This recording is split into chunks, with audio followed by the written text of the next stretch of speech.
représentés ici sur la table et des joueurs qui sont évidemment très fébriles à l'approche de cette soirée parce qu'une de ces équipes pourrait les sélectionner. Et c'est donc la fin d'un long processus pour plusieurs joueurs universitaires, tant au nord de la frontière qu'au sud. Didier, tu as eu la chance de participer ou de voir là, ce processus-là dans les derniers mois se dessiner. Tu es allé au camp d'évaluation, tu as vu tout ça. C'est quand même un gros moment pour les joueurs aujourd'hui. Ah oui, ça absolument. Et puis lors du camp d'évaluation, il n'y a aucun doute que les 3 joueurs de la ligne à l'attaque du Rouge et Or qui sont classés dans le top 20 ont volé la vedette. Ils étaient vraiment une coche au-dessus des autres joueurs de la ligne à l'attaque qui étaient présents. Je parle bien sûr de Charles Vaillancourt, qui est le 6e meilleur espoir.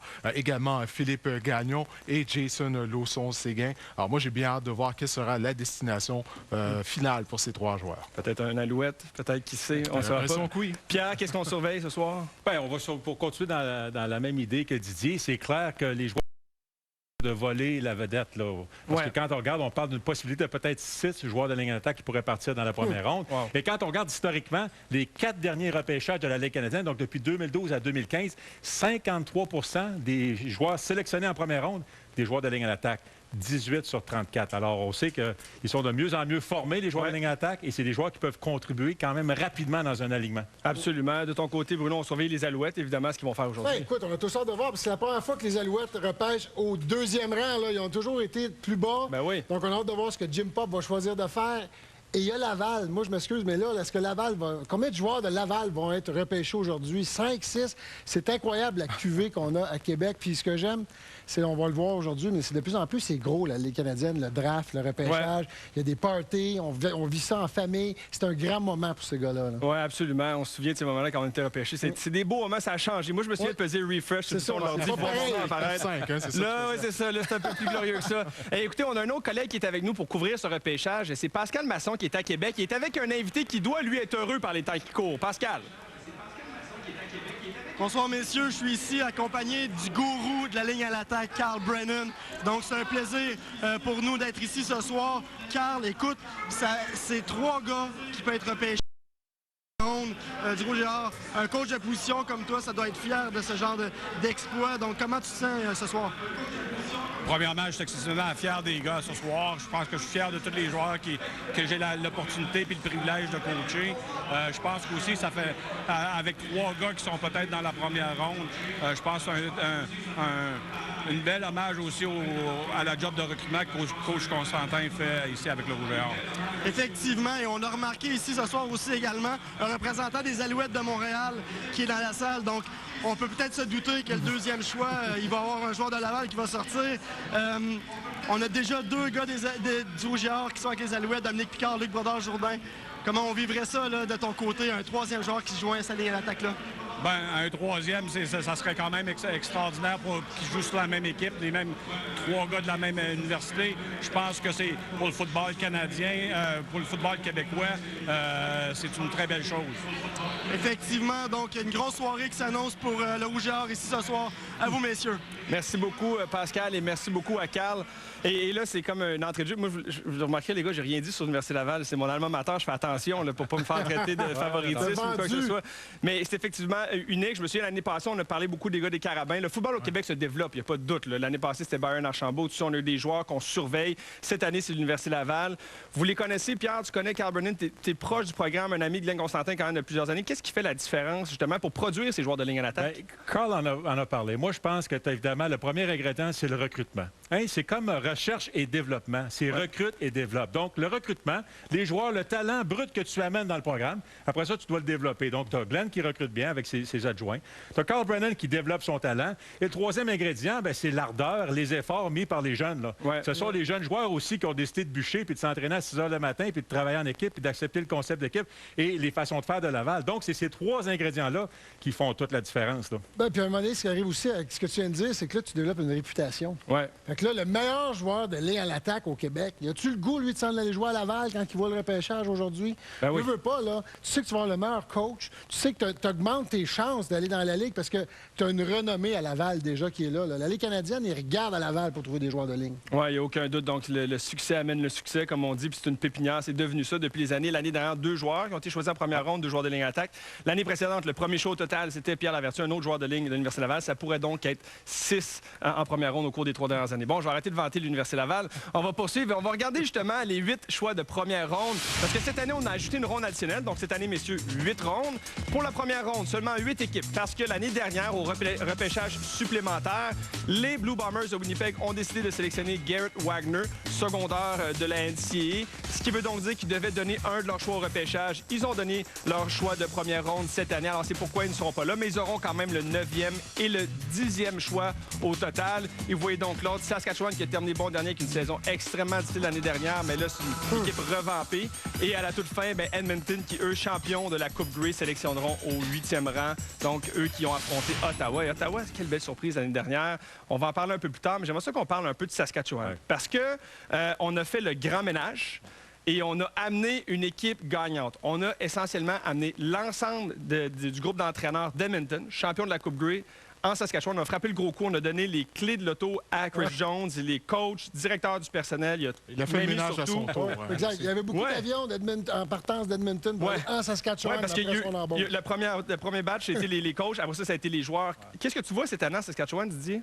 Justement, il faut continuer à construire, à améliorer justement la formation qu'on a du côté des Riders. C'est pour ça qu'au cours des dernières semaines, il y avait des rumeurs de transactions comme quoi que la Saskatchewan pourrait peut-être échanger le premier choix. Ouais. Surtout qu'on a une équipe comme les Bombers, que tu viens de mentionner, qui n'a pas de choix de première ronde et on a besoin de talents canadiens du côté Winnipeg. Parce que cette année, c'est ça. À Winnipeg, c'est tout ou rien. On passe aux éliminatoires ou sinon, après le ménage à Saskatchewan, il va y avoir un ménage à Winnipeg. Oui, j'ai l'impression que, tu sais, cette équipe-là, en 2013, ils gagnaient la Coupe Grey. Ouais. Il y avait certains matchs, il y avait 9 Canadiens partant sur cette équipe-là. Et dans les 2 dernières années, Brennan Taman, Corey Chamberlain, regarde, on a laissé passer des Canadiens, on a massacré cette équipe-là. L'année dernière, je ne veux pas être méchant, mais on avait de la difficulté à mettre 7 partants de qualité sur le terrain. Oui, il y a eu beaucoup de blessures aussi, ça n'a pas aidé. Alors, c'est clair que les joueurs canadiens, il faut remettre ça sur les bonnes tracks, là, parce qu'on a eu beaucoup d'ennuis. Absolument. Mais écoutez, on fait une première pause et au retour, ce sera justement le choix de première ronde, le tout premier de ce repêchage des Rough Riders de la Saskatchewan. Vous écoutez le repêchage 2016 de la Ligue canadienne à RDS.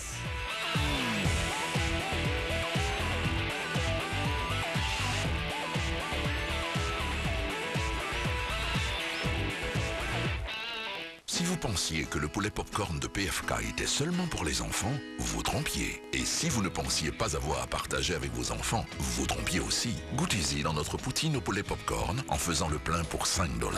Bon à s'en lécher les doigts. Tu cuis un œuf sans crever le jaune. Tu égalises les tables avec du carton. Et tu as cette capacité à plier les draps housses. Tu sais comment hacher les oignons, tu ne verses aucune larme. Tu es bien plus qu'une belle coupe de cheveux, plus qu'une superbe coiffure.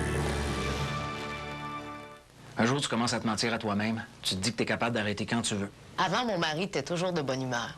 Je mentais à mon entourage, ma femme, mes enfants, mon patron. Il promet toutes sortes de choses, mais c'est jamais vrai. Plus je perdais, plus je me disais que j'allais me refaire. Je voyais pas comment en sortir. Ça a commencé à changer le jour où je me suis décidé à demander de l'aide.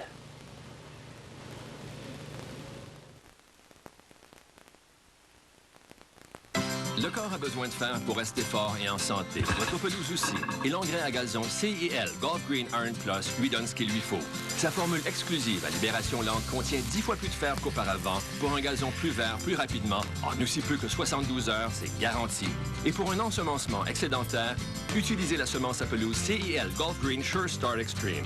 Renforcez votre gazon avec CIL Golf Green Iron Plus. Seulement chez Home Hardware. Entre nous, c'est du solide. Conseil d'experts inclus. Le Knockout Poker de PokerStars est un nouveau type de tournoi de poker, lors duquel chaque main vous offre une nouvelle opportunité de gagner, car vous gagnez à chaque fois que vous éliminez un adversaire. Knockout Poker de PokerStars.net. Je travaille fort pour diriger mon entreprise, mais j'adore ça. J'arrête pas de la journée et je mange pas toujours comme je devrais. Alors, je prends Boost pour obtenir les éléments nutritifs qui me manquent. La boisson nutritive complète Boost contient 26 vitamines et minéraux essentiels, dont du calcium et de la vitamine D qui favorisent la solidité des os et 10 grammes de protéines pour le maintien des muscles. En plus, Boost a bon goût. Je compte pas m'arrêter avant longtemps. Restez fort, restez actif avec Boost. Alors, selon la centrale de recrutement, voici les meilleurs espoirs pour le repêchage d'aujourd'hui. Particularité, évidemment, dans la Ligue canadienne, c'est que certains de ces joueurs ont déjà été mis sous contrat dans la NFL. David Onyemata, qui est le joueur classé numéro 1, lui a été repêché en 4e ronde par les Saints. Et ensuite, vous voyez Smith Abdesmad, d'ailleurs un Montréalais, et Colhoun ont tous signé des contrats, eux, avec des équipes de la NFL. Et ensuite, vous voyez les autres, dont 2 joueurs de ligne de l'Université Laval et également des joueurs défensifs, quelques-uns plutôt des joueurs en attaque. On écoute le choix de la Saskatchewan avec le commissaire. And with the first pick of the 2016 CFL Draft, the Saskatchewan Roughriders select Josiah St. John, offensive lineman, University of Oklahoma.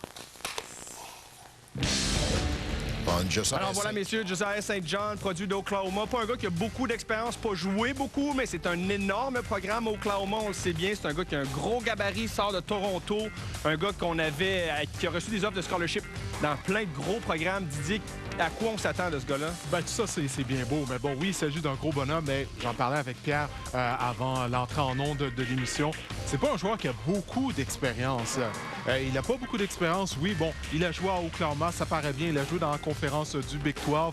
Mais est-ce qu'il est vraiment prêt à jouer pendant 18 matchs de calendrier régulier? Est-ce qu'il a l'expérience nécessaire afin de jouer professionnel? Ça reste à voir. Ah, ce qui est intéressant, c'est que c'est un joueur qui a joué bloqueur quand même dans du calibre de haut niveau. Il faut lui donner ça. Oui. Et je pense que le fait qu'il peut peut-être jouer bloqueur, ça ajoute une valeur. Ouais. Donc, versus un garde ou un centre. Donc, c'est sûr qu'il y a toujours une petite valeur ajoutée quand tu penses que le gars peut t'aider comme bloqueur. Mais quand tu regardes la Saskatchewan, on est solide à l'intérieur de la ligne à l'attaque. On a besoin d'aide à l'extérieur si on veut rajouter un partant canadien. Donc, je peux comprendre la sélection, mais pour un gros bonhomme, je le trouve pas si physique que ça. Pas mauvais au niveau du jeu de pied, mais j'aimerais ça que, voir un peu plus de finition puis du chien dans le nez. 6 pieds 6, 70 livres, 3 ans. Reste que c'est un spécimen quand même physique. Il y en a plusieurs dans le repêchage, mais quand on regardait tantôt, tu montrais la liste, c'était quand même lui qui était le numéro 1 si on enlevait les 4 sur la ligne à l'attaque. Il ne faut pas négliger le talent contre lequel il s'est opposé durant ses 4 années à l'université. Oui, ça, c'est ça. C'est une bonne école pour apprendre, évidemment, Nancy. 5 départs en carrière, lui, là-bas. Ce qui est intéressant aussi, c'est que la Saskatchewan, clairement, a essayé de faire un échange. Parce que la Saskatchewan, là, ils n'ont pas de choix de deuxième ronde. Là. Oui, c'est le 24e Moi, je pense qu'ils ont essayé de faire un échange. Mais ce qui arrive, la particularité du repêchage cette année, c'est qu'il n'y a pas un joueur qui est clairement identifié par les 9 équipes comme le numéro 1. Ouais. Donc, les équipes se sont dit non, il y a trop de profondeur, on ne gaspille pas nos choix, on ne donne pas de choix pour avancer parce que du numéro 1 au numéro 20, c'est tous des gars de qualité. Absolument. On ne veut pas donner de choix repêchage. C'est pour ça que la Saskatchewan a eu de la misère à aller chercher des choix supplémentaires et à reculer dans le repêchage. Là, Saskatchewan, s'ils ne bougent pas, là, le prochain choix qu'ils ont, c'est le 24e. C'est loin là, dans un repêchage de la Ligue canadienne. Donc, il y a beaucoup de joueurs de qualité qui vont glisser sous leurs mains. Là. Absolument. Et là, donc, on a terminé avec Saskatchewan. Je comprends, on n'en parlera plus vraiment. Mais là, c'est le temps de parler de l'équipe du Québec, les Alouettes de Montréal, qui ont le 2e choix. Au cours des dernières années, Pierre, tu nous faisais remarquer, souvent, ils ont transigé en première ronde. Je pense pas qu'on peut s'attendre à ça aujourd'hui. Je pense qu'on va le faire, le choix. Oui, bien, c'est notre deuxième choix. Indiqué parce que là, on est quand même... on a 6 minutes entre les choix. Là. Donc, si ça n'a pas été déjà réglé, parce que l'an passé, souvenez-vous, 1 heure avant le repêchage, Ryan Bunbury s'en va à Hamilton. Ouais. On va chercher le choix de première ronde et le choix de 3e ronde des Tiger Cats. Alors là, je pense qu'on va repêcher. Et clairement, Jim aime les joueurs de ligne à l'attaque.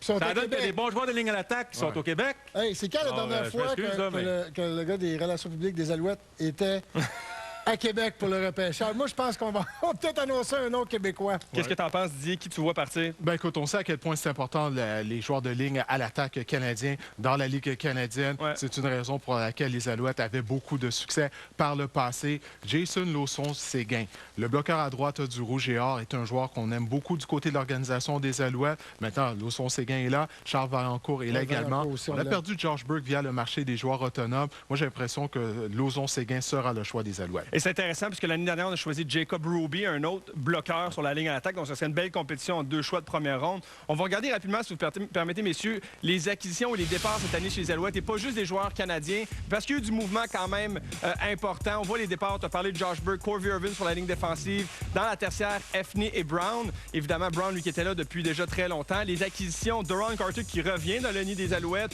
Jovan Johnson, le vétéran demi de coin. On a vu Kenny Stafford et Dominique Picard sur la ligne à l'attaque pour pallier à la perte de Luc Brodeur-Jourdain qui ne sera pas en état de santé en début de saison. Et également, Von Martin, finalement, qui fait son retour, lui, dans le football à 3. C'est une grosse acquisition pour les Alouettes. Ouais. Franchement, là, ça risque d'être un des joueurs qui va avoir le plus gros impact, peut-être, là, sur la ligne. Pour la sélection des Alouettes, il faut garder en tête un joueur à surveiller, peut-être Alex Singleton, un secondeur intérieur. Souvenez-vous, on a tenté de chercher un secondeur intérieur canadien en Enoch Mwamba l'année dernière. Ça n'a pas fonctionné. On écoute le commissaire avec le choix des Alouettes. With the second pick in the 2016 CFL Draft, the Montreal Alouettes select Philippe Gagnon, offensive lineman, Université Laval. Ouais! OK!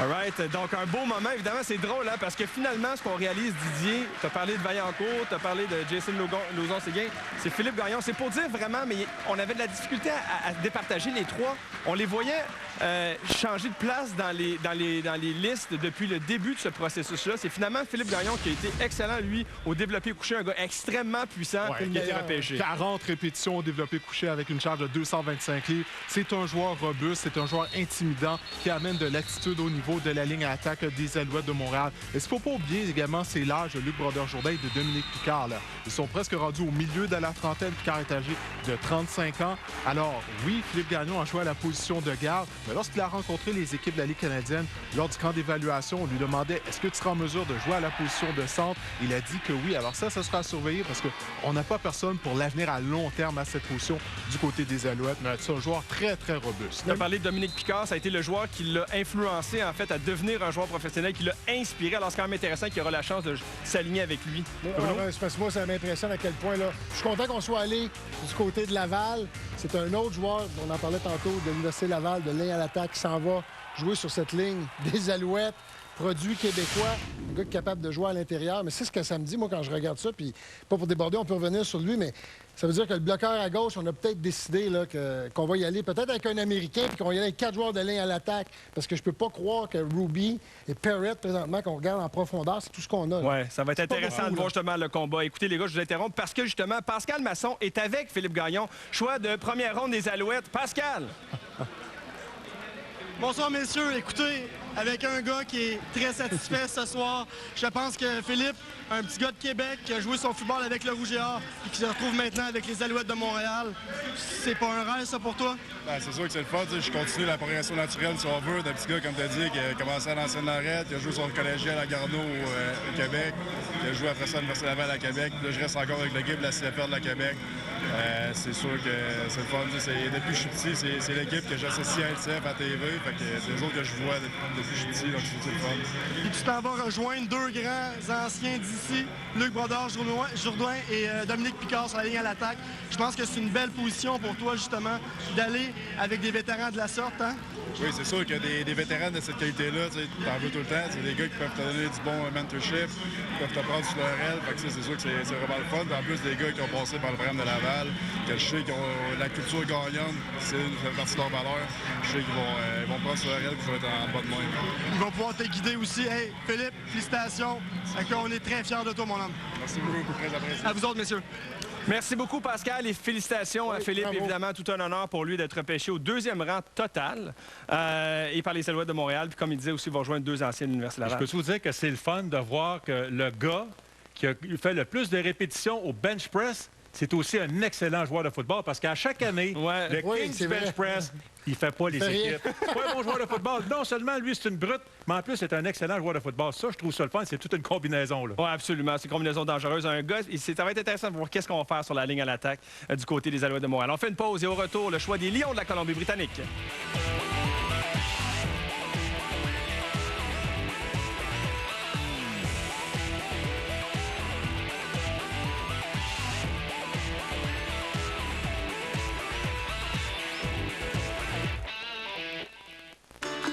L'événement Soif d'été est de retour chez McDo. Alors rafraîchissez-vous pendant la belle saison. Sortez jouer dehors pour profiter du beau temps comme des pros. Faites le plein de plein air en famille. Et passez des moments qui déménagent. Profitez dès aujourd'hui de l'événement Soif d'été chez McDo et savourez l'été jusqu'à la dernière goutte. Votre terrasse en bois fait pic-pic. Offrez-lui une transformation spectaculaire avec la protection Techniseal. Voyez la différence? C'est comme si votre déjeuner se transformait en vrai déjeuner. Techniseal, la référence en protection de surface extérieure.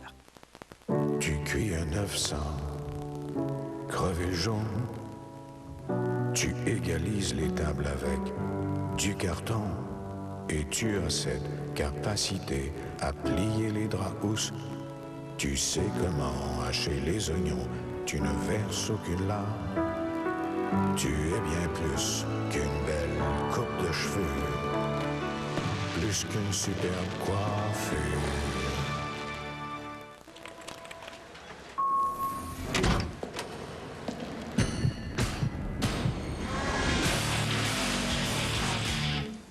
Éveillez vos 500 sens. Voici la Honda CBR 500R 2016 redessinée. Le Knockout Poker de PokerStars est un nouveau type de tournoi de poker, lors duquel chaque main vous offre une nouvelle opportunité de gagner, car vous gagnez à chaque fois que vous éliminez un adversaire.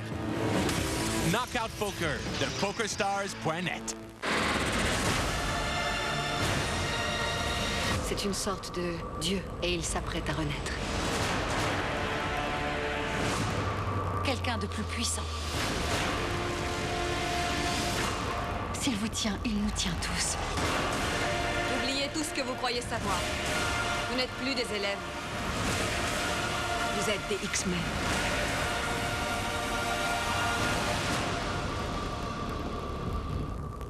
Votre toiture en bardeau fait dur. Offrez-lui une transformation spectaculaire avec la protection Techniseal. Voyez la différence? C'est comme si votre barbecue se transformait en barbecue. Techniseal, la référence en protection de surface extérieure.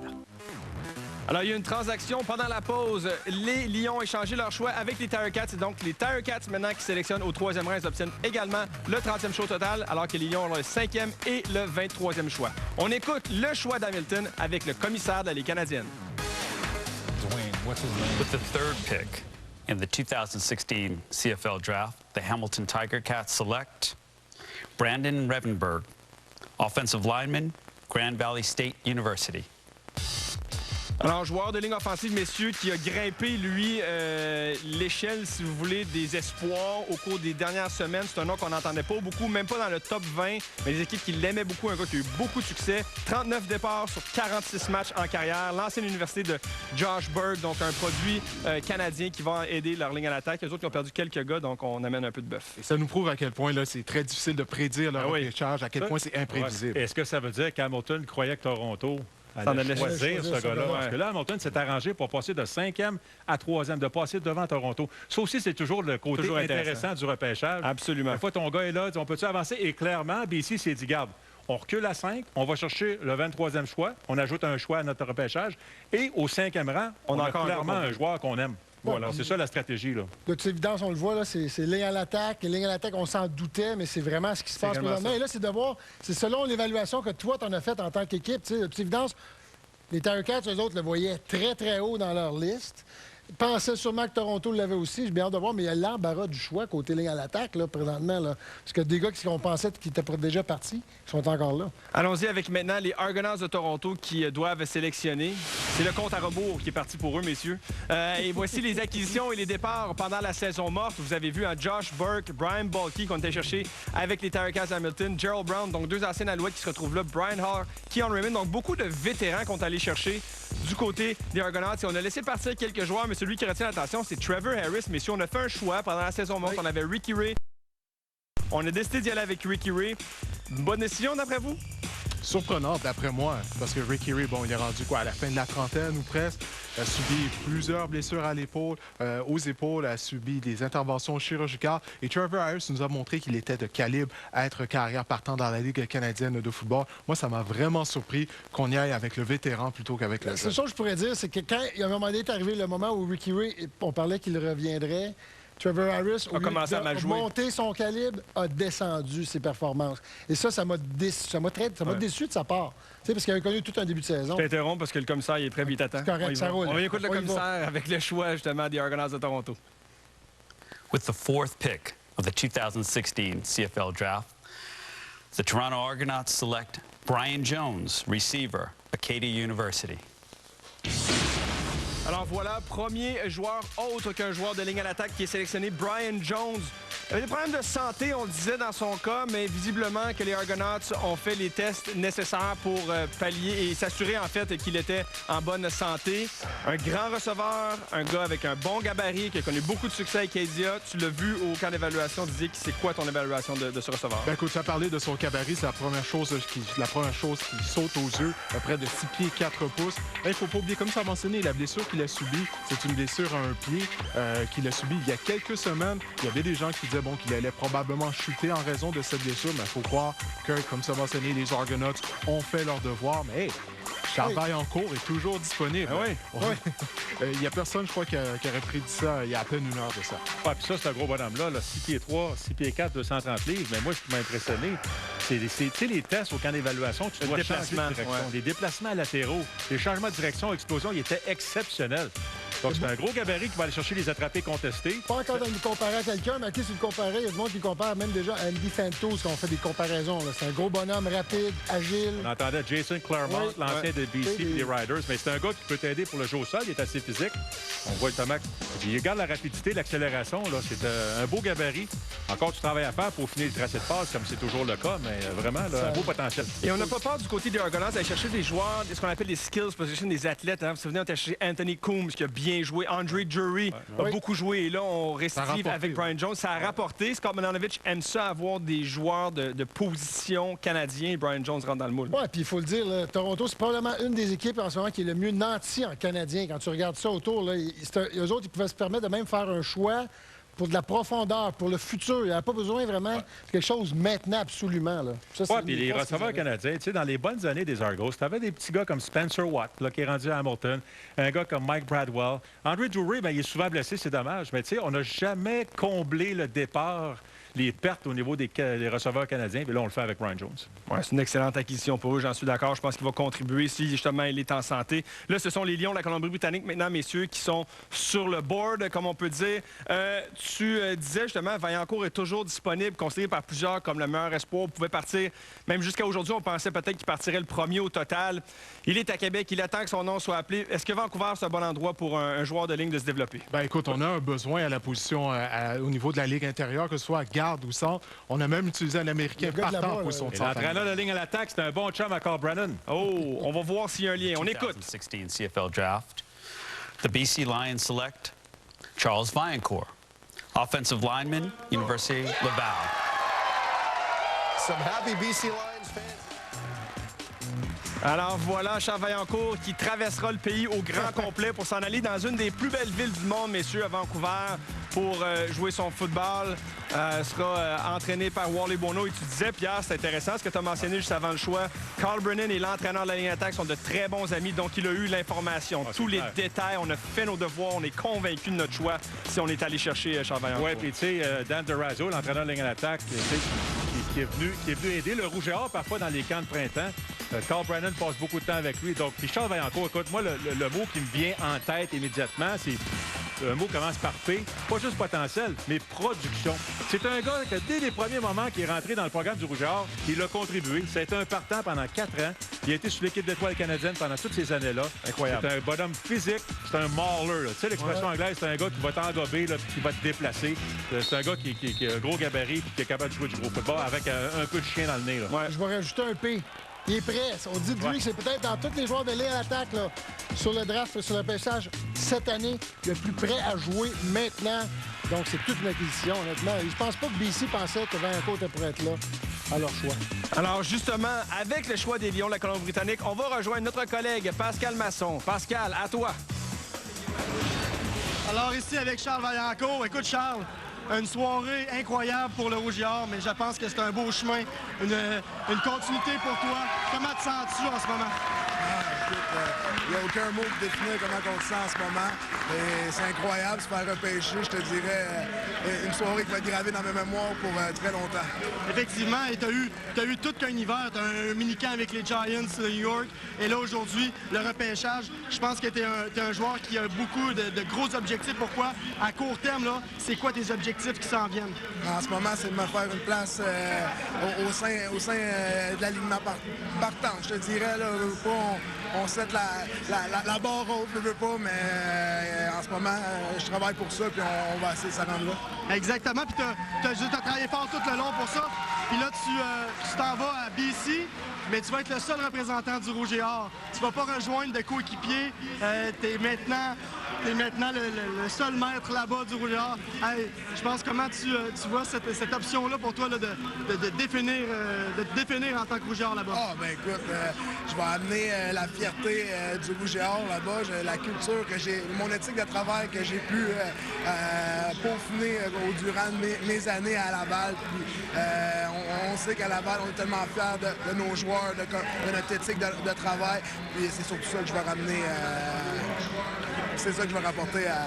Bien, c'est fait, Charles. Tu es maintenant repêché, et tu peux maintenant te voir dans les couleurs de BC. Donc, félicitations à toi, mon homme. On retourne à vous autres, messieurs. Merci. Merci beaucoup, Pascal, et félicitations à Charles Vaillancourt. Effectivement, toute une organisation pour laquelle il va s'aligner. On fait une pause d'un côté, messieurs, et au retour, c'est les Stampeders de Calgary qui vont effectuer leur choix. Vous écoutez le repêchage 2016 de la Ligue canadienne à RDS.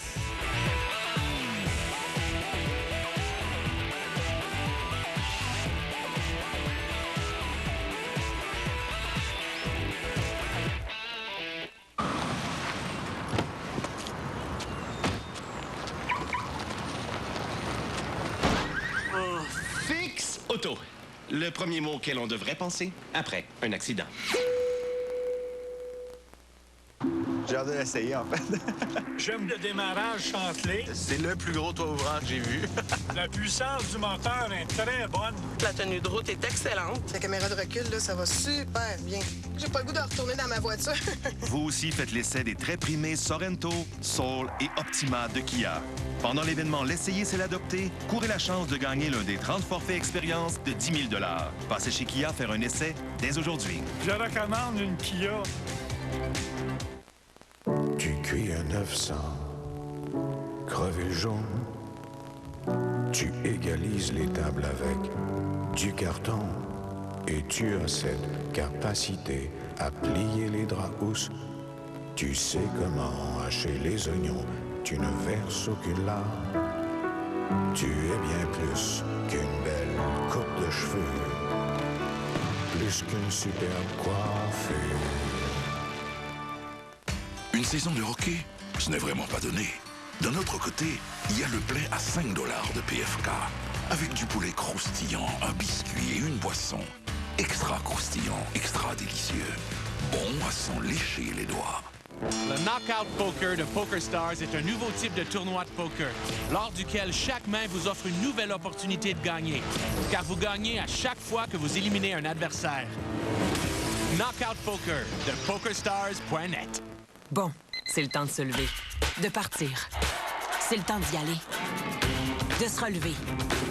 Encore. C'est le temps de pousser, de soulever, de tirer, de monter. Encore. C'est le temps de tout donner. Puis de s'arrêter. Respirer. Allez, encore?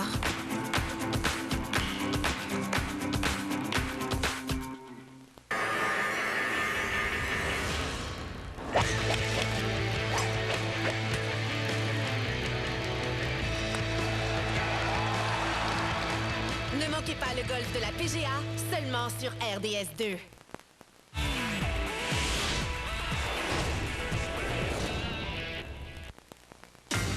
Alors, joueur Charles Vaillancourt, vient tout juste d'être sélectionné par les Lions de la Colombie-Britannique et c'est tout un pedigree qu'il amène avec lui. C'est un gars qui est natif de Quaticook, 6 pieds 3, 330 livres. Pierre, tu mentionnais, je pense que c'est important. Il faut qu'il perde peut-être un peu le poids. Ça va vite dans la Ligue canadienne. Oui, absolument. Il y a encore peut-être espoir de faire des essais dans la NFL. Donc, je peux comprendre le dilemme. Il ne veut pas arriver trop léger. Dans la DFL, c'est plus en puissance. Mais dans la Ligue canadienne, les gars de la ligne défensive sont là. Pourquoi? Pour attaquer le corps. Ils sont très rapides, ils sont plus petits. Donc, c'est clair qu'il faut être mobile. Pas juste être gros fort. Si t'es pas capable de danser avec le gars devant toi, c'est plus difficile. Il y a peut-être de l'espoir parce que, écoute, il était au camp des Giants dernièrement. Oui. Puis il s'est pesé à 319. Et là, on l'avait à 329 au Combines. Donc, j'imagine que le message a passé, Virch. Une chose à surveiller. À une ailette de poulet près de 320, ça. Une chose à surveiller du côté des Lions de la Colombie-Britannique qui ont grand besoin à la position de centre, notamment avec Tim O'Neill, leur partant, qui est âgé de 36 ans, c'est que Vaillancourt va participer au mini-camp des recrues des Raiders d'Oakland en fin de semaine. Alors, on va voir. Si jamais on lui offre un contrat, il n'y a aucun doute qu'il va signer. Et ça me fait penser au scénario que les Alouettes ont vécu il y a 2 ans avec David Foucault. Ils ont repêché David Foucault en première ronde. Personne ne croyait qu'il allait signer un contrat avec les Panthers. On est rendu en 2016, il est toujours en Caroline. Alors ça pourrait être désastreux pour les Lions. Messieurs, c'est maintenant temps aux Stampeders de Calgary de faire leur sélection. With the 6th pick of the 2016 CFL Draft, the Calgary Stampeders select Alex Singleton, linebacker, Montana State University. Premier joueur défensif de ce repêchage à être sélectionné, un joueur qui tardivement a eu son admissibilité parce qu'on ne savait pas s'il serait considéré comme un joueur canadien-américain. Finalement, il arrive sur le tard, mais il arrive avec un point d'exclamation, choisi par Calgary en première ronde. Écoute, il a un cheminement particulier. Bon, premièrement, c'est un secondaire de ligne qui est très rapide, mais toutefois, il a déjà eu des séjours dans la NFL. L'année dernière, en fait, il a passé du temps au sein de 3 équipes d'entraînement, dont les Patriots d'Angleterre et les Seahawks de Seattle. Ça fait à peine quelques semaines qu'il a obtenu cette citoyenneté canadienne. Alors, soudainement, il est disponible au repêchage de la Ligue canadienne de football. Mais c'est tout un joueur. Alors, bonne sélection. Ouais, même que ce qui est intéressant, c'est que le Rouge et Noir d'Ottawa voulait le mettre sur sa liste de négociation. Il pouvait pas. En tant que joueur américain. Et on lui a dit non, tu peux pas faire ça. C'est un joueur canadien, donc il va être dans le repêchage. C'est un petit peu particulier. Calgary qui repêche devant Ottawa, est-ce que c'est un hasard que tout d'un coup, Calgary prend Alex Singleton? Parce qu'on savait qu'Ottawa était intéressé. Mais c'est une belle bébête. Là. Un gars qui est gros gabarit, très rapide, productif, 250 plaqués ces 2 dernières saisons. Wow. C'est un secondaire qui peut être partant à les Canadiennes. Comme Canadiens, la position de secondaire, ça change le ratio. Les unités spéciales, en plus, dans la Ligue canadienne, c'est comme ça que tu fais tes marques. Tu regardes la profondeur, là, on a 3 secondaires canadiens sur l'alignement présentement. C'est un joueur qui semble prêt à contribuer dès cette année au niveau des unités spéciales, peut-être même comme partant, parce que, comme j'ai mentionné, il a eu des séjours au sein des équipes d'entraînement de la NFL. Donc ça, il amène avec lui une certaine expérience que les autres joueurs recrues n'ont pas. Ça va être très intéressant de suivre son parcours, Alex Singleton. Avant ça, on va faire une pause. Et au retour, ce sera le choix du Rouge et Noir d'Ottawa, finaliste de la Coupe Grey 2015.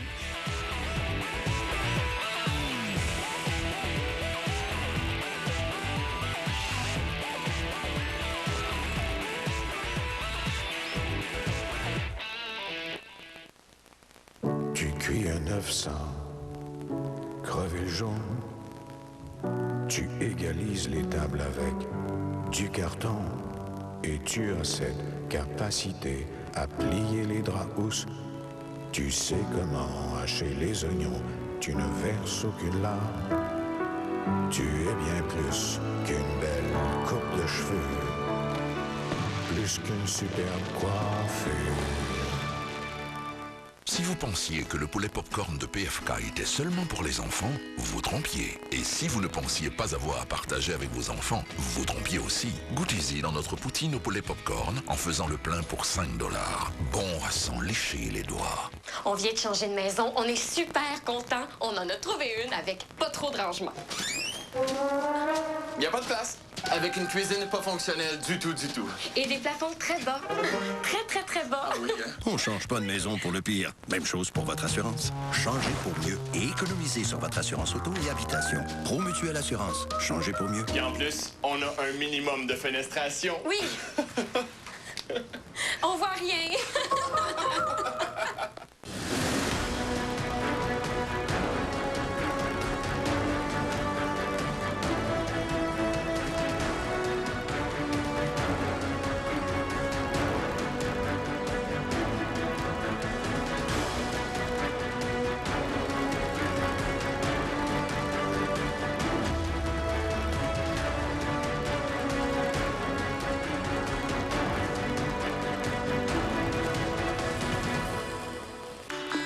L'événement Soif d'été est de retour chez McDo.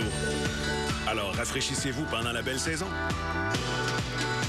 Sortez jouer dehors pour profiter du beau temps comme des pros. Faites le plein de plein air en famille. Et passez des moments qui déménagent. Profitez dès aujourd'hui de l'événement Soif d'été chez McDo et savourez l'été jusqu'à la dernière goutte. Votre terrasse en bois fait pic-pic.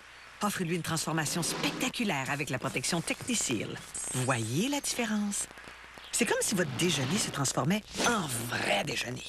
Techniseal, la référence en protection de surface extérieure.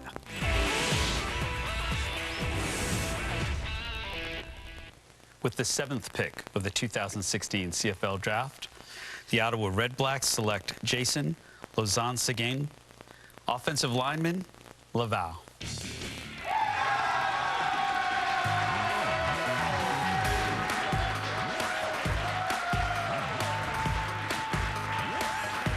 Incroyable, mais vrai, messieurs. 3 joueurs de ligne offensive de l'Université Laval sélectionnés en première ronde. 7 premiers.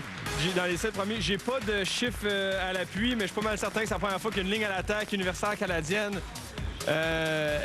réussit à avoir 3 de ses joueurs sélectionnés en première ronde. Je peux vous dire une chose, c'est la deuxième fois seulement qu'il y a 3 joueurs de la même équipe choisis lors de la première ronde. Et là, c'est 3 joueurs de ligne de surcroît. Pierre? Oui, puis ce qui est intéressant avec Jason, c'est que possibilité de peut-être jouer à l'extérieur parce qu'il a joué comme bloqueur. C'est clair qu'il peut jouer garde. Là, ce sera de savoir est-ce qu'il a le jeu de pied, est-ce qu'il peut jouer à l'extérieur, mais il va avoir sa chance de se développer. Donc, il y a peut-être une valeur ajoutée. Encore une fois, quand tu es capable de mettre un Canadien à l'extérieur de ta ligne, c'est-à-dire à la position de bloqueur, ça rend beaucoup de service à ton ratio. Alors ça, c'est intéressant. C'est un bon athlète. C'est un gars qui a encore des choses à apprendre. Mais tu vois là, qu'il est bien coaché. J'aime beaucoup son jeu de pied. C'est un gars qui est très athlétique.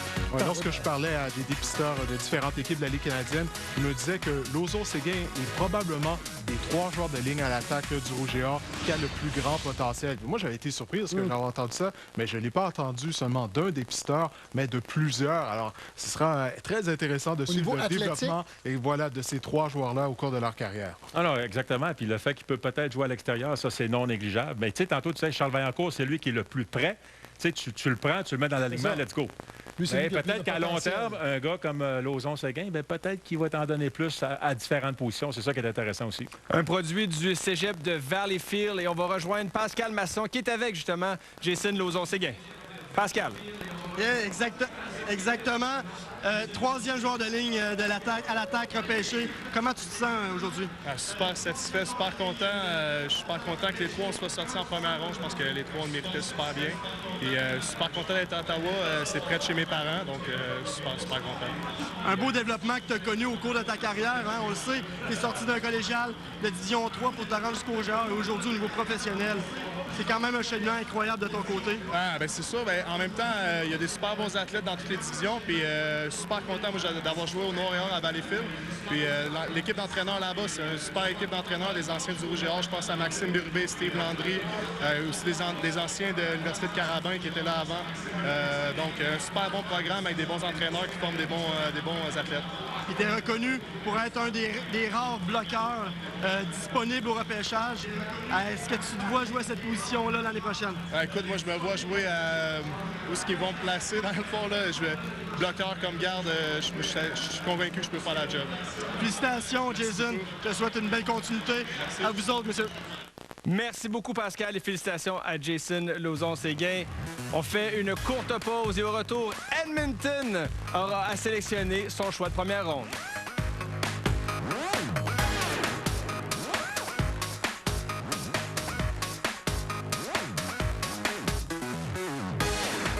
Votre entrée de pavé fait pitié. Offrez-lui une transformation spectaculaire avec la protection Techniseal. Voyez la différence? C'est comme si votre char passait de ça à ça. Techniseal, la référence en protection de surface extérieure. Une saison de hockey, ce n'est vraiment pas donné. D'un autre côté, il y a le plein à 5 $ de PFK. Avec du poulet croustillant, un biscuit et une boisson. Extra croustillant, extra délicieux. Bon à s'en lécher les doigts. Le Knockout Poker de PokerStars est un nouveau type de tournoi de poker, lors duquel chaque main vous offre une nouvelle opportunité de gagner, car vous gagnez à chaque fois que vous éliminez un adversaire. Knockout Poker de PokerStars.net. Tout ce qu'ils ont construit s'effondrera!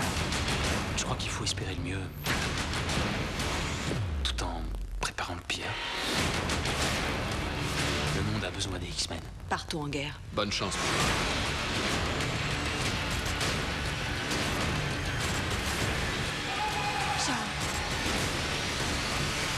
X-Men, Apocalypse. Tu le connais bien, Magneto? C'est mon père. Quoi? Lui et ma mère, à un moment... Ça va, j'ai compris.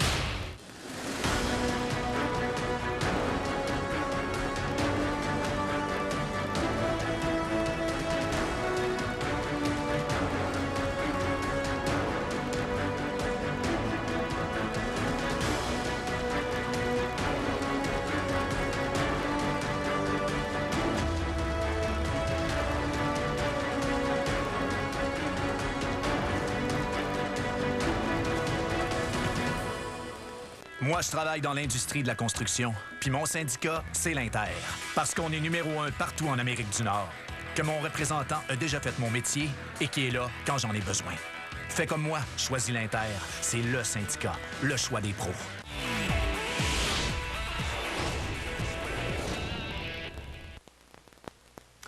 On a le plaisir d'accueillir Jim Popp avec nous via téléphone pour nous parler de son choix de première ronde. Jim, how's it going? Doing great. Very happy. I know you're very busy at the time. You got more picks coming up, but could you just tell us about your first pick, Philippe Gagnon, what you think he can bring to your team this year in 2016? Well, he's a super intelligent young man. He's super strong. So it just helps us anchor our depth and the O-line. Especially interior, especially when we've had injuries with Bouders and Dane, and we brought Picard in, but just strengthens us across the board with depth. But we feel like he's pro-ready and able to come in if we need to use him right away. So you feel he can play anywhere inside as a guard or a center? Well, we'd have to see the center part of it, but definitely guard. There's not too many guys his strength. All right. Well, thank you very much, Jim. Best of luck for the rest of the draft, and we'll talk to you soon. Merci beaucoup. All right. Merci, Jim. Thank you. Alors voilà, donc un gros gars physique, une bébite, puis un gars très intelligent, c'est ce que Jim nous dit, puis c'est ce qu'on a entendu lui aussi, alors sans surprise qu'il est sélectionné par les Alouettes. Ça a l'air de rien, hein, mais l'intelligence, là, c'est important. Là. Même pour un joueur de ligne? Non, même pour un joueur de ligne? C'est parce qu'il faut comprendre, les coachs tombent en amour avec des joueurs que tu leur dis une fois, puis ils comprennent, puis ils font. Parce que, regarde, c'est ça pareil. Il faut que tu comprennes ce que tu te fais expliquer. Il faut que tu comprennes les livres de jeu qui sont plus complexes. Quoiqu'à Laval, on a un livre de jeu quand même assez complexe à la Mais t'as raison, Pierre. C'est sûr que je faisais la joke, mais c'est clairement. Il faut que tu comprennes ce qu'on t'explique. Gros bras, pas de tête, là, ça marche plus au football. Non, c'est ça. C'est les vieux adages. Ça. Edmonton, justement, doit faire sa sélection et ils sont prêts. Alors, on écoute le commissaire. With the 8th pick of the 2016 CFL Draft, the Edmonton Eskimos select Tavon Smith, receiver, University of Iowa. Alors, receveur, lui, qui a été mis sous contrat récemment avec les Colts d'Indianapolis comme agent libre. Mais je peux pas dire que c'est une surprise, les gars, de voir Edmonton choisir encore une fois un receveur. Année après année, on semble voir faire ça. Devin Bailey, Shamar Chambers, Nate Warren. À travers les années, on a beaucoup aimé ça, repêcher des receveurs. On continue avec cette tendance.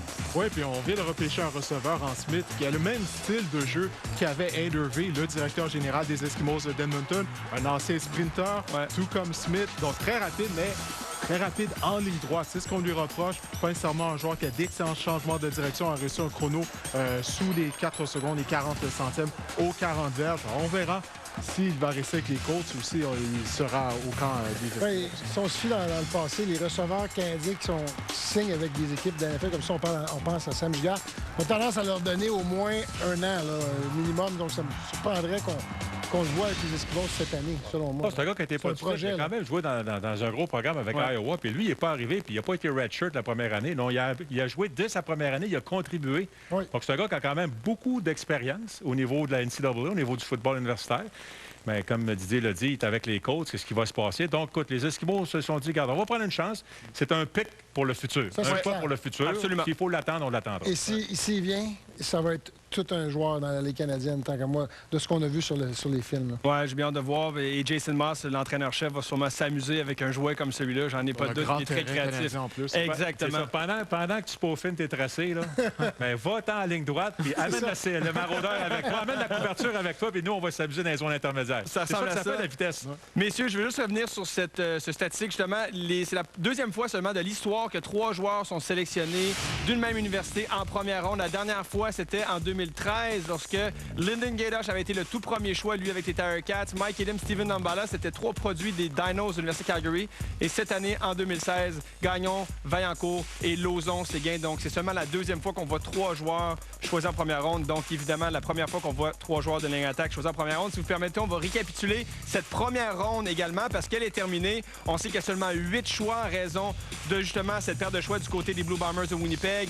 Donc, St. John, qui a été le tout premier choix, lui, produit de Oklahoma. Ça a été 3 joueurs de ligne attaque pour débuter avec Gagnon chez les Alouettes. Brian Jones, receveur d'Acadia avec les Argonauts. Charles Vaillancourt, lui, s'en ira jouer avec les Lions de la Colombie-Britannique. Alex Singleton avec les Stampeders. Jason Lauzon-Séguin avec le Rouge et Noir. Et comme l'a dit, lui, il retourne à la maison. Et c'est intéressant, j'ai fait le parallèle tantôt, les gars. Il a joué au cégep de Valleyfield. Il s'appelle le Noir et Or. Il a joué pour le Rouge et Or à l'université. Puis là, il s'en va jouer pour le Rouge et Noir professionnel. Fait que je sais pas si ça va être confus dans ces couleurs. Répéter ça plus vite. Noir et Or, Rouge et Or, Rouge et Noir. Ça ressemble à ça. C'est mêlant, mais alors, il va s'en aller là. Puis je pense que c'est une belle organisation. Les joueurs veulent aller jouer là, les gars. On a été, nous autres, une couple de fois l'année passée, voir des matchs. Une organisation de pointe. Ouais, les installations qu'ils ont. Tu vois que la pomme n'est pas tombée loin de l'arbre. Parce que, tu sais, Marcel Desjardins, il a fait ses classes avec Jim Pop. Ouais. Jim Pop, c'est un gars qui aime ça, avoir beaucoup de joueurs de ligne attaque canadiens.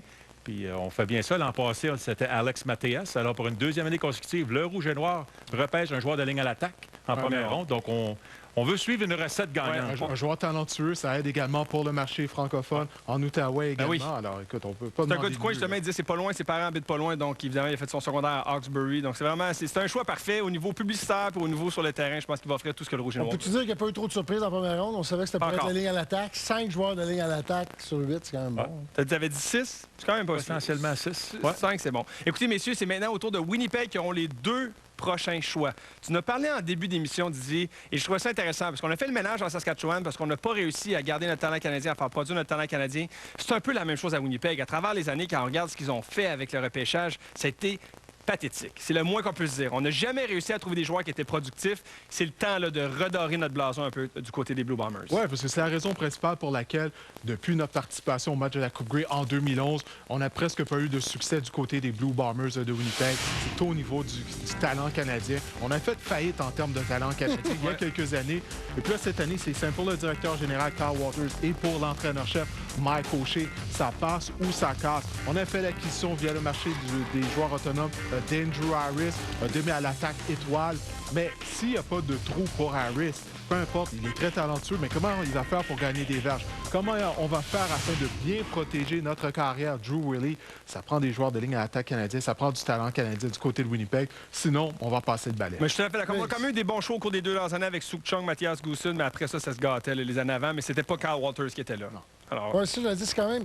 C'est devenu notre priorité. Là. Puis quand on regarde là, du président jusqu'au l'entraîneur-chef, ça a été des bons joueurs dans les Canadiens de football, des Canadiens, des gars qui mettent l'accent. On peut plus blâmer Joe Mack. De bons Canadiens. Diriez-vous que les Bombers, ce n'était pas la même équipe quand Drew Willie s'est blessé? Ah, bien ça, tout à fait. Alors, il faut protéger Drew Willie. Bien, on va... Vas-y. Ah non, puis tu écoute, défensivement, tu pars un gars comme Jamal Westerman en allié défensif, parce qu'un gars comme Trent Corney peut être encore disponible, parce que il faut toujours que tu aies au moins 2 bons Canadiens à la même position. S'il y en a un qui se blesse, tu n'es pas obligé de tout changer ton alignement. Ton ratio exact. Alors, justement, on va voir si vous êtes des sages, messieurs. On va aller écouter le commissaire avec le choix des Blue Bombers de Winnipeg. With the 9th pick in the 2016 CFL Draft, the Winnipeg Blue Bombers select Trent Corney, defensive lineman, University of Virginia. Alors voilà, Pierre, t'avais visé juste avec Trent Corney, c'est un nom qu'on entendait beaucoup, un gars qu'on dit qu'il a un moteur incroyable, tout un spécimen physique, un peu comme Jamal Westerman finalement, donc un peu dans le même moule, t'as tout à fait raison. Et là, on a le prochain choix, on peut retourner, là, on veut jouer dans les tranchées, on a pris que ce soit le joueur défensif ou le joueur de ligne à l'attaque, on peut y aller dans l'ordre qu'on veut. Trent Corney, c'est un bon choix, vous trouvez? Oui, écoute, un joueur très athlétique, lorsqu'on regarde là, exactement son chrono 40 verges, son saut vertical, écoute, là, c'est un athlète exceptionnel, mais toutefois, il n'a pas été très productif au cours de sa carrière avec les Cavaliers. Et lorsque je regarde les chiffres, son temps 40 verges, son nombre de répétitions développées couchées, je me demande pourquoi il n'est pas devenu un meilleur joueur avec les Cavaliers. Des fois, il y a plusieurs raisons. Bruno, tu sais, tu as joué aux États-Unis, toi également, au football universitaire. Il y a plusieurs raisons qui peuvent faire en sorte qu'un joueur ne connaît pas de succès là-bas. Alors moi, j'ai bien hâte de voir s'il sera en mesure de développer tout le talent qu'il a, parce qu'il est très talentueux. Parfait, messieurs, si vous permettez, on va interrompre ça pour attendre le prochain choix de Winnipeg parce que Pascal Masson est avec un autre gars qui doit être heureux aujourd'hui. C'est l'entraîneur-chef du Rouge et Or, Glenn Constantin. Alors, on va aller voir ce qu'il a à dire de cette première ronde historique pour son programme. Pascal, à toi.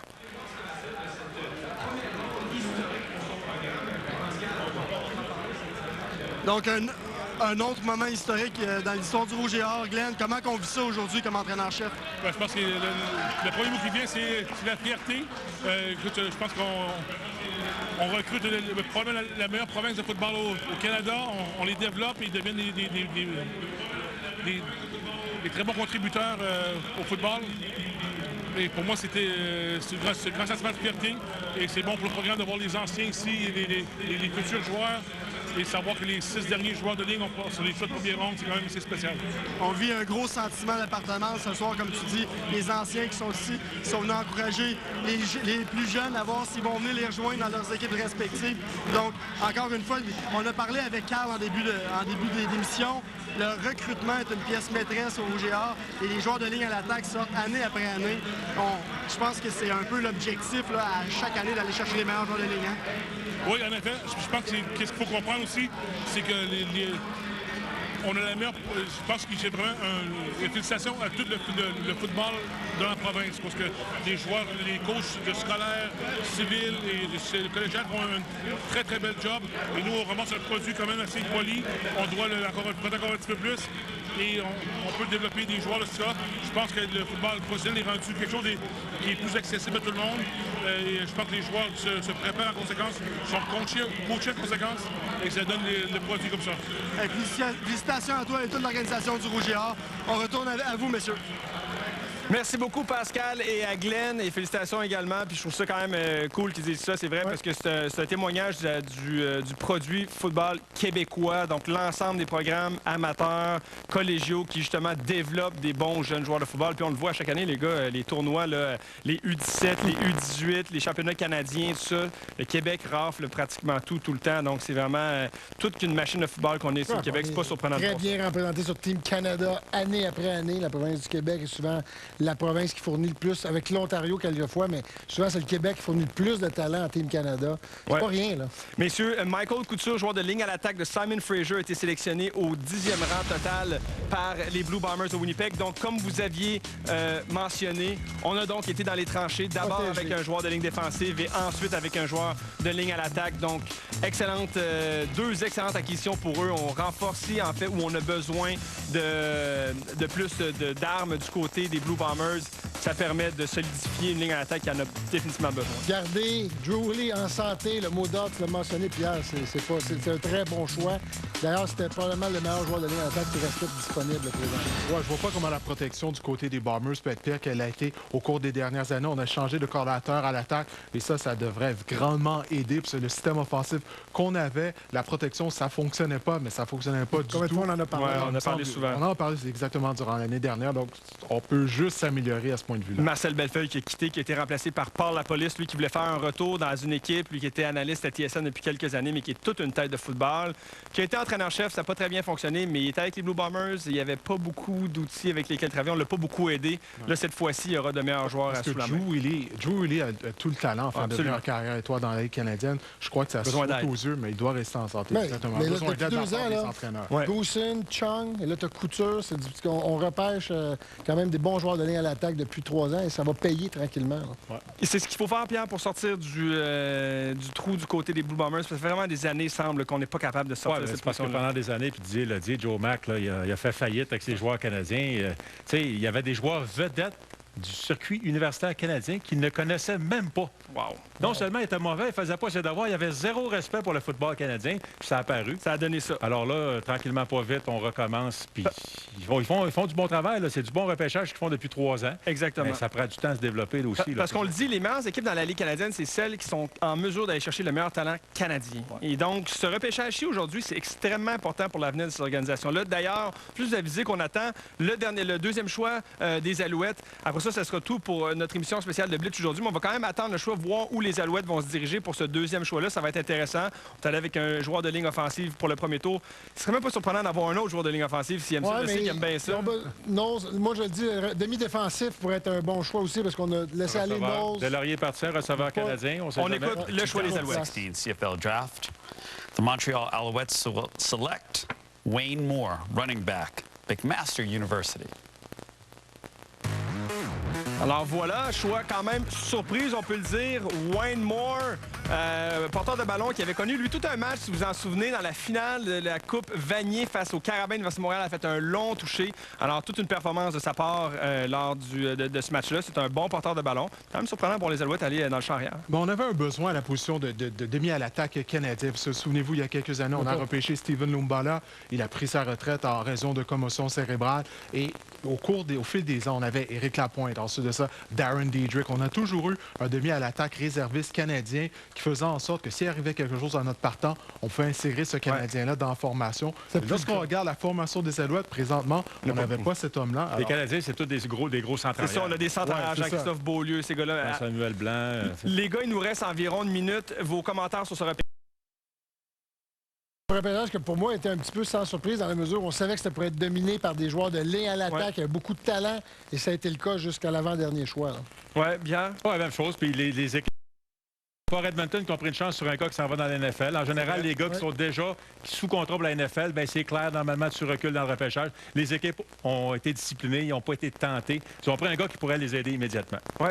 On savait que les 3 joueurs de la ligne à l'attaque du Rouge et Or étaient très talentueux. C'est difficile de savoir qui était le meilleur. Vaillancourt était classé le plus haut. Finalement, c'est Philippe Gagnon qui a été le premier sélectionné. Mais moi, j'ai eu mentionné tout à l'heure, j'ai hâte de suivre le cheminement de la carrière de ces 3 joueurs-là. Parce que c'est toujours ça aussi, il ne faut pas l'oublier, hein, les gars, c'est le repêchage, particulièrement dans les tranchées. C'est là où je pense que le saut est le plus difficile à faire pour l'avoir fait. Quand tu es joueur de position, la vitesse, c'est une chose, mais la force brute des hommes qui sont là, la vitesse, justement, tu en as parlé, des joueurs à l'intérieur, c'est une autre game. Là. Il faut vraiment s'ajouter. C'est la vérité, là, c'est que là, ça, c'est des gars de 20 ans, 21 ans. Là, ils vont se pogner contre des gars, certains cas qui ont 33, puis tu sais, c'est des gars dans la trentaine, là, ils sont forts, sont matures, j'ai affronté Bruce Merci beaucoup, messieurs, pour ces commentaires tout au long de cette émission spéciale. Voici nos prochains rendez-vous pour le football à RDS. Les 2 matchs préparatoires vous sont présentés sur nos ondes.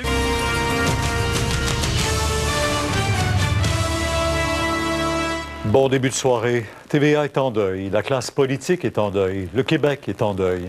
C'est avec beaucoup de tristesse et de consternation qu'on a appris le décès de notre collègue Jean Lapierre. Il a péri avec 4 de ses proches et 2 membres d'équipage dans cet écrasement d'avion aux îles de la Madeleine. Alors, Maxime, il faut souligner d'abord qu'il n'y a eu aucun survivant de cette tragédie. Aucun survivant, malgré l'intervention des services d'urgence qui ont tout fait donc, pour tenter de porter secours. Malheureusement, il n'y avait plus rien à faire. Pierre, nous venons tout juste de recevoir une nouvelle image de David Noël, donc, qui était sur la scène. Et ça témoigne, cette photo-là, de l'impact extrêmement violent qui est survenu au moment de l'écrasement. Pierre, ce soir, bien sûr, tout le monde cherche à comprendre ce qui s'est passé. Les regards sont tournés notamment vers la météo qui était exécrable au moment de l'accident. Ce qu'on sait, cependant, c'est que l'appareil, donc, évoluait dans des conditions très difficiles au moment de l'approche vers l'aéroport des îles de la Madeleine. Jean et ses proches se rendaient là-bas pour assister aux funérailles, donc, de son père. Voici donc les faits, ce que nous savons à cette heure-ci. L'avion s'est écrasé à moins de 4 km de l'aéroport des îles de la Madeleine. Il était 11h43. Un impact terrible.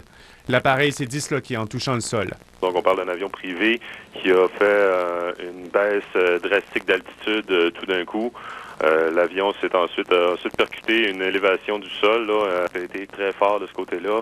On a eu une traînée qui a ravagé un peu le terrain d'un bon 80, peut-être une centaine de pieds, même des débris qui ont volé un peu dans tous les sens. Les conditions météorologiques aux îles de la Madeleine étaient particulièrement difficiles au moment de l'accident. Les relevés de la météo-aviation font état de neige faible, d'une visibilité d'à peine 1 km, mais surtout de vent très fort, des rafales jusqu'à 80 km/h, au moins. L'équipage n'évoluait pas en vol à vue, c'était un vol aux instruments. Nous, on habite près de l'aéroport, donc on est habitué d'entendre les avions passer au-dessus de la maison parce qu'elles sont déjà assez basses quand elles arrivent près de la piste. Et on est habitué à un certain son, puis moi, j'étais à faire la vaisselle et j'entendais le son, mais beaucoup plus fort. Là, je dis, voyons, c'est pas normal. Fait que j'ai regardé, puis là, j'ai vu l'avion tomber, s'écraser dans le champ en arrière de chez moi. L'avion était un Mitsubishi MU-2B, un turbo-propulsé construit en 1982. L'appareil, récemment importé des États-Unis, avait décollé à 9h30 de l'aéroport de Saint-Hubert. Sur place, les pompiers ont dû intervenir avec des véhicules tout-terrain. Pas d'incendie, ce qui laisse penser qu'il n'y avait peut-être plus beaucoup de carburant à bord des réservoirs. Le code orange sonné en cas de catastrophe a été déclenché à l'hôpital des îles de la Madeleine. Malheureusement, en fin d'après-midi, la terrible confirmation est venue. Les 7 occupants ont tous péri. Jean Lapierre se rendait aux îles de la Madeleine en vue des funérailles de son père, décédé récemment. Mon père Raymond vient de mourir à l'âge de 83 ans après un long combat contre la maladie de Parkinson, avait-il écrit lundi par le biais de son compte Twitter. Les enquêteurs du Bureau de la sécurité des transports se déploieront sur la scène, mais pas avant mercredi. Les conditions météo les empêchent de s'y rendre pour le moment. Maxime Landry, TVA Nouvelles, Montréal. Jean Lapierre était un communicateur né et Raymond, c'est un talent qui l'a bien servi tout au long de sa carrière. Tout à fait. Il a été député, ministre fédéral, il était politicien aguerri, il a été animateur à la radio comme à la télévision, chroniqueur, évidemment, on l'a dit ces dernières années. Voici tout de suite les principaux moments de la vie publique de Jean Lapierre. Vraiment une course à relais et ce soir, ça va être intéressant, comté par comté. Personnalité reconnue et très appréciée du public, Jean Lapierre était présent quotidiennement pour commenter l'actualité politique. Ça va bien? Terrain aussi, son franc-parler aussi, mais tout comme ses nombreuses expressions colorées. Payez vos impôts! Il y a des petits baptêmes quand tout est fait, puis c'est formidable! Jean-Charles Lapierre est né aux îles de la Madeleine en 1956. Après des études en droit, il est élu député libéral de Shefford à la Chambre des communes en 1979 à l'âge de 23 ans. 350 millions, c'est pas des pinottes! Réélu à 3 reprises, il est nommé en 1984 ministre d'État à la jeunesse, à la santé et au sport amateur par le premier ministre John Turner. En 1990, Jean Lapierre co-préside la campagne nationale de Paul Martin à la direction du pays. Le dernier est battu par Jean Chrétien. Après l'échec du lac Meach la même année, le député démissionne du caucus libéral pour siéger comme indépendant. Il rejoindra plus tard le Bloc québécois, alors une... On va être véritablement une coalition arc-en-ciel. En 1992, Jean Lapierre quitte la politique active pour entamer une carrière médiatique. Et John Parizella, Yvon Picotte... Il anime alors le Grand Journal de TQS, ainsi qu'une populaire émission à la radio de CKAC. En 2000, il effectue un retour en politique fédérale à la demande de son ami Paul. Pierre est élu et il est nommé. La défaite des libéraux aux mains des conservateurs en 2006, Jean Lapierre est réélu dans son comté. Il quitte toutefois la politique 1 an plus tard pour entreprendre une seconde carrière dans les médias. Jean Lapierre devient chroniqueur politique à TVA, où il co-anime la populaire émission La Roque-Lapierre. Il commente aussi l'actualité politique ainsi que sur les ondes de nombreuses stations radiophoniques telles le 98.5 FM et CJAD. Bien plus qu'un simple commentateur, Jean Lapierre était pour plusieurs une référence. Ses chroniques étaient suivies de très près par une légion d'acteurs politiques à tous les niveaux. C'est une voix forte et des plus respectés. Raymond Filion, TVA Nouvelle Ottawa. L'onde de choc se fait également sentir chez les élus à l'Assemblée nationale. Alain, tout le monde a un bon mot pour Jean Lapierre. Alors, ça a été une journée très difficile pour la classe politique. Je rentre de Chicoutimi, Pierre, à une élection partielle. 2 chefs étaient là aujourd'hui. Le premier ministre, le chef de la deuxième opposition.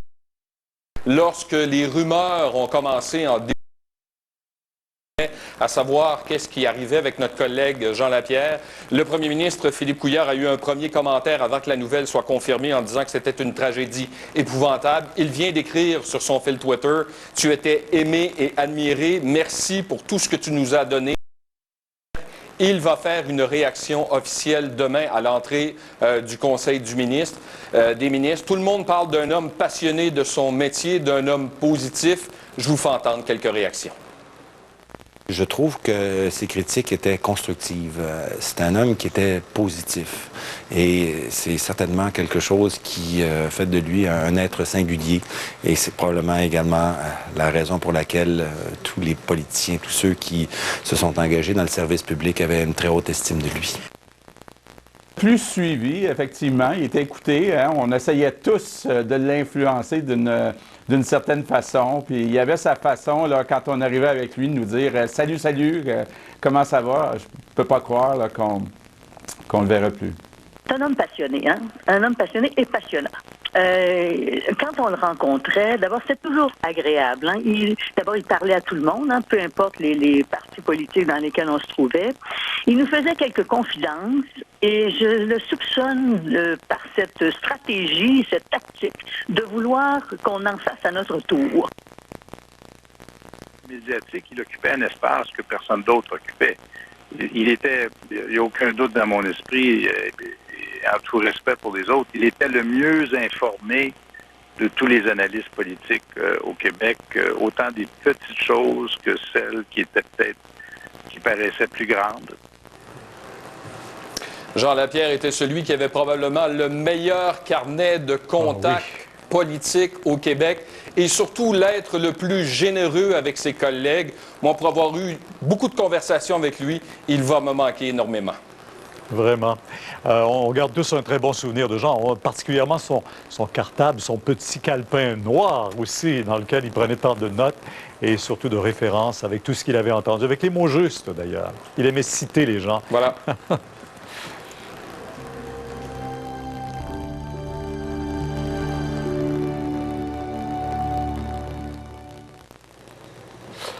Et un qui le côtoyait tous les jours depuis qui est à mes côtés. Paul, d'abord mes sympathies parce que je sais que vous aviez développé avec Jean une complicité assez exceptionnelle.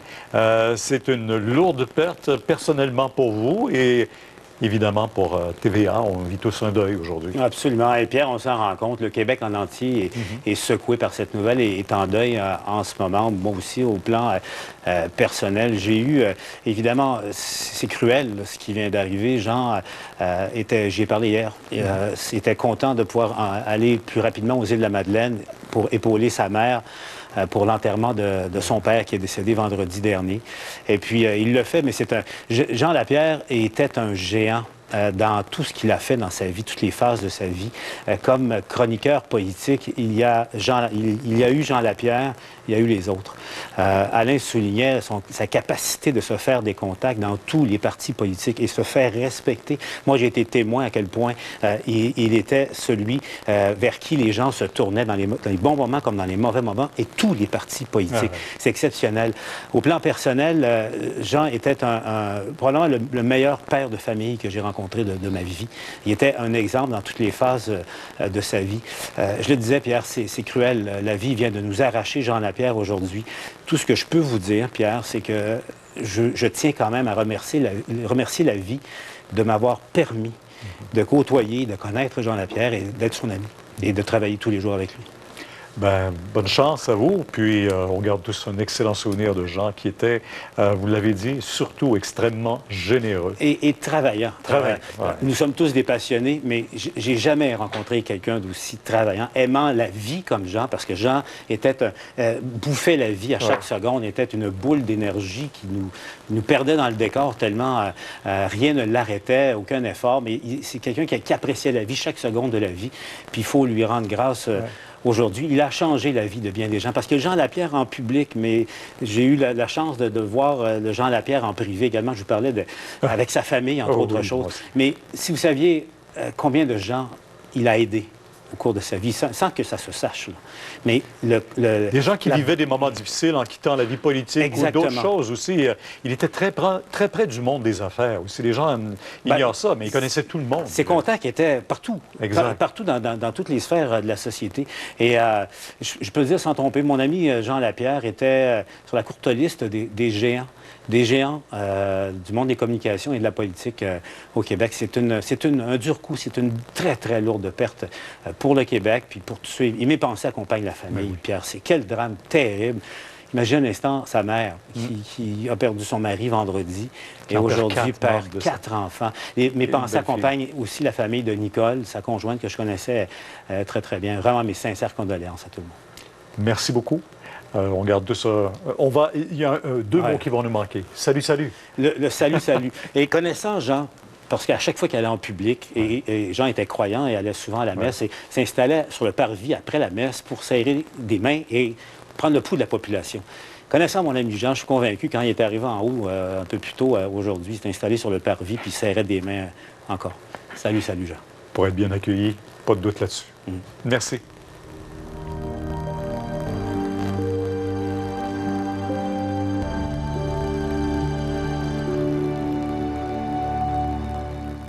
Et hier, on a eu une partie plus que parfaite! Oui, c'est écouté quelque chose de rare, le tricheur. Tout le monde m'accrochait, fait, on s'en doutait pas pantoute.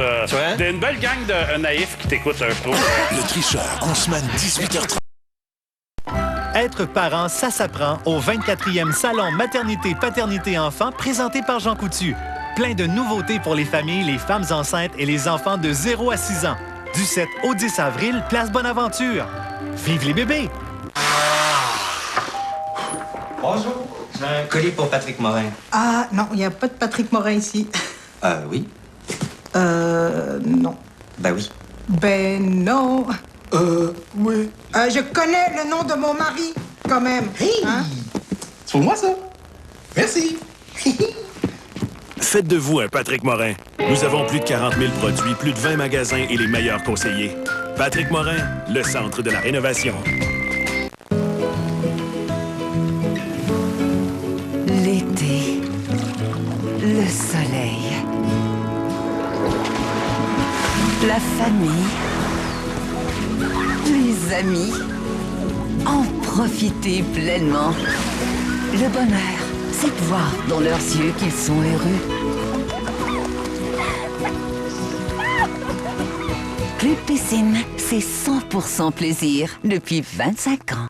Après plus de 25 ans d'absence, ne manquez pas le grand retour sur scène de René Simard.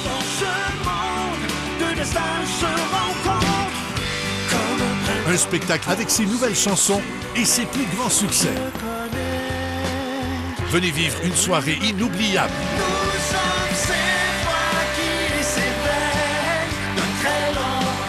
René Simard en tournée partout au Québec dès avril 2016. Billets en vente sur evenco.ca dès maintenant. Toi, ma cour pas belle, tu sais pas ce qui t'attend. Oh, que tu vas changer d'air.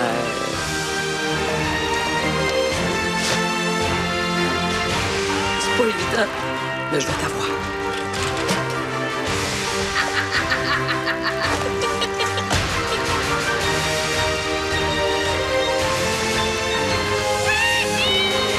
Trouver tout pour son printemps, c'est beau.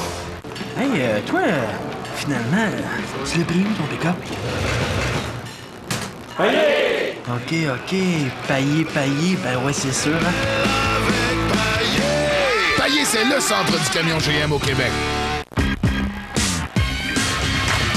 Vivez le phénomène La Voix. Autrement.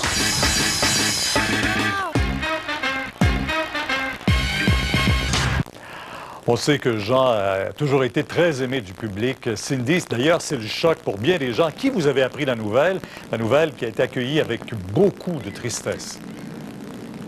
Le choc, vous l'avez dit, les gens, tout comme nous, n'arrivent pas à croire ce qui s'est passé. Il y a tout le contexte, en plus de ça, de Jean Lapierre qui allait aux funérailles de son père aux îles de la Madeleine et ce terrible accident. Un grand vulgarisateur, un passionné, près des gens, accessible, c'est ce qui est revenu beaucoup quand j'ai jasé avec des citoyens. Je vous laisse en entendre quelques-uns. Mais c'est bête, il allait, je pense, voir son père, puis c'est le destin, on peut pas dire autre chose que ça. Mais quelqu'un de très brillant. Ah ben, surtout, oui, enfin, Parti libéral, Bloc québécois, un être de contraste. Désolé pour lui et sa famille, regarde, quel homme, enfin, on perd tout un personnage, quand même, faut le dire. Alors, on le disait, un grand passionné, un homme brillant, intelligent, qui arrivait à transmettre sa passion avec ses interventions. Un homme qui a un grand vide aussi dans le monde de l'information. Montrer ce soir une grande tristesse chez les gens à... Merci, Cindy. Et Mario Dumont, qui côtoyait genre tous les jours, hein, tous les matins. Le matin. Je le connaissais déjà depuis 26 ans cette année. Incroyable. Mais c'était un personnage. Il avait réussi à se faire cette image d'homme accessible, capable d'entrer dans toutes les formations politiques, pas de barrière. Oui, et pour le public aussi, le personnage qui te raconte la politique comme une histoire. Tu comprends, là, parce qu'il te raconte la politique comme une histoire, parce que une histoire, c'est quoi? C'est des personnages, puis des aventures, des faits. Et lui, il comprenait tout, il connaissait tous les personnages politiques. Donc, si une décision était prise, là, il savait qui était à la réunion, puis pourquoi, puis qui s'était fait inviter, puis qui s'était rajouté. Et ça nous intéresse, c'est sûr. Ouais. Mais il comprenait le contenu aussi de la décision, quelle est cette décision, pourquoi elle a été prise, comment ça... Alors, pour le public, quand lui racontait là, cette décision politique-là, il racontait comme une histoire, des personnages, une action, un déroulement, une conclusion. Le légendaire petit cahier noir, calepin noir. Qui était légendaire, mais qui était... des gens qui se seraient imaginés qu'il en avait fait une légende. C'était très réel. Moi, je l'ai vu à l'intérieur de son calepin souvent. C'est qu'il notait tout. Des fois, il se promenait avec ça en dessous du bras, partout. Il allait rencontrer le monde, il allait rencontrer un élu, et il parlait au téléphone, il avait partout. Donc, il notait là-dedans des numéros de téléphone, c'était son aide-mémoire, des appels à retourner, parce que lui, s'il faisait... Il faisait une chronique là, avec moi, là, il parlait de sujet. Mais dans les 15 minutes après, là, il y en a 3 qui l'appelaient pour dire, là, tu viens de dire telle affaire, c'est pas exactement comme ça. Bien, lui, pour la chronique d'après, il s'abreuvait de ça. Donc, il prenait en note, faut que je rappelle un tel avec son numéro, faut que je rappelle un tel. Après et les citations étaient toujours exactes. Des citations mot à mot avec des guillemets. Il se les mettait lui-même, ces guillemets, pour dire, ça, je peux leur dire, là, à la radio ou à la télé, c'est mot à mot ce que la personne a dit. On a des noms... des dossiers. Des fois, il se faisait des petits tableaux. Quand il y avait des chiffres, il se faisait des petits tableaux, il se dessinait des tableaux. Alors, il y avait vraiment des faits, des citations, des numéros de téléphone. C'était son aide-mémoire là, pour... et je sais pas, il en écrivait... Ça vaut 1 million. Il en écrivait... Je ne sais pas combien il pouvait en prendre, parce qu'il en utilisait plusieurs pages par jour. Là. Plusieurs pages par jour. Donc, le calepin était représentatif de lui, de sa façon de vulgariser et de communiquer et de s'occuper de tout et d'avoir beaucoup de contacts. On sait qu'il était revenu en politique en 2004, réélu dans Outremont pour le Parti libéral avec M. Martin. Et quand il a quitté en 2007, après, avec toute l'histoire du scandale des commandites, il avait quitté, lui qui avait été réélu en 2006. C'est Thomas Mulcair, le chef du nouveau Parti démocratique, qui l'a remplacé comme député d'Outremont. Voici sa première réaction. C'était un grand monsieur, doté d'un sens d'humour hors pair et une capacité d'expliquer où tout le monde comprenait. Et d'ailleurs, c'était unique. En fait, la seule autre personne que j'ai jamais vue qui avait cette capacité-là, c'était un autre politicien journaliste qui s'appelait René Lévesque. Cette capacité d'utiliser la communication pour expliquer les choses qui nous affectent, mais tout le monde, monsieur et madame, tout le monde pouvait tout comprendre. C'était ça, Jean Lapierre aussi. Beaucoup de bons mots, hein? Beaucoup de bons mots. Beaucoup de choses qui reviennent. Et Jean a quand même fini sa vie. Il a fait, j'essaie de trouver un sens, il a fait jusqu'à la dernière journée ce qu'il aimait comme chroniqueur politique. Et il a passé les derniers jours, la semaine passée. Il arrivait à ses 60 ans, il avait réuni toute sa famille, enfants, petits-enfants pour une vacance. Fait que ces derniers jours, il les aura vraiment avec ça. Et c'était tout un père, tout un grand-père, tout un fils aussi qui allait aider sa maman. puis ça a fini comme ça, sur ces îles de la Madeleine. Et il part dans ces îles avec frères et sœurs. Vous voyez le commentaire de Stephen Harper ici, l'ancien premier ministre. La famille de Jean Lapierre est dans mes prières. Jean est un grand Québécois, un grand Canadien. Merci beaucoup, Mario.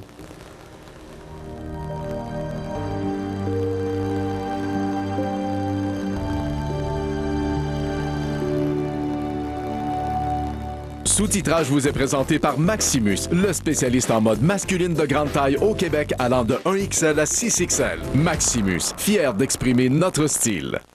Le 120 pour déménager, vous composez le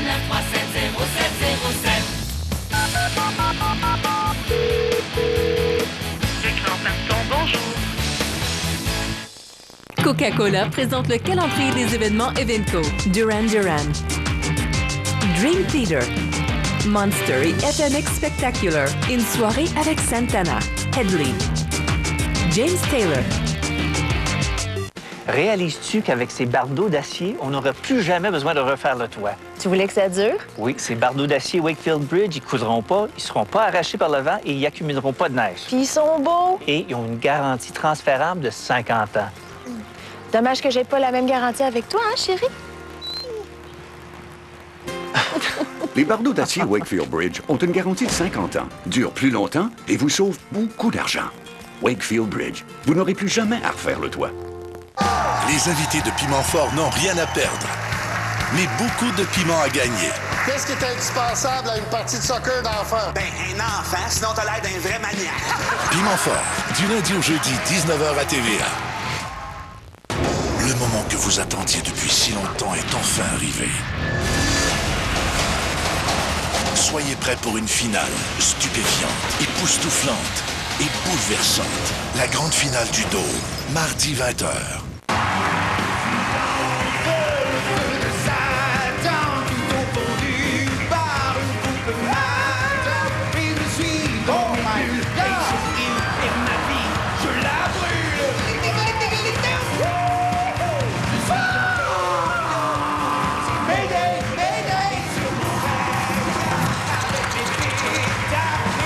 Stéphane Rousseau pour la dernière fois au Théâtre Saint-Denis le 30 avril. Billets au stéphanerousseau.ca. Quand j'ai pas envie de perdre mon temps, quand je veux être sûr de pouvoir choisir le modèle que je veux et la couleur que je veux, quand j'ai pas envie de me faire mouiller ou d'avoir froid en choisissant mon véhicule, bien quand ce temps-là arrive, direction vers le plus gros, le plus impressionnant concessionnaire Chevrolet. Plus de 500 véhicules m'attendent à l'intérieur chez Brossard Chevrolet. Et en plus, c'est proche. 4 minutes à l'ouest du pont Champlain. 2555 Boulevard Matt à Brossard. Un spécial d'1 heure à ne pas manquer. Là, on va trop loin, là. Ça va être le fun. Les meilleurs moments des 3 dernières saisons. Mercredi, 21h. Une présentation de Bel Air Direct et de la nouvelle Civic de Honda.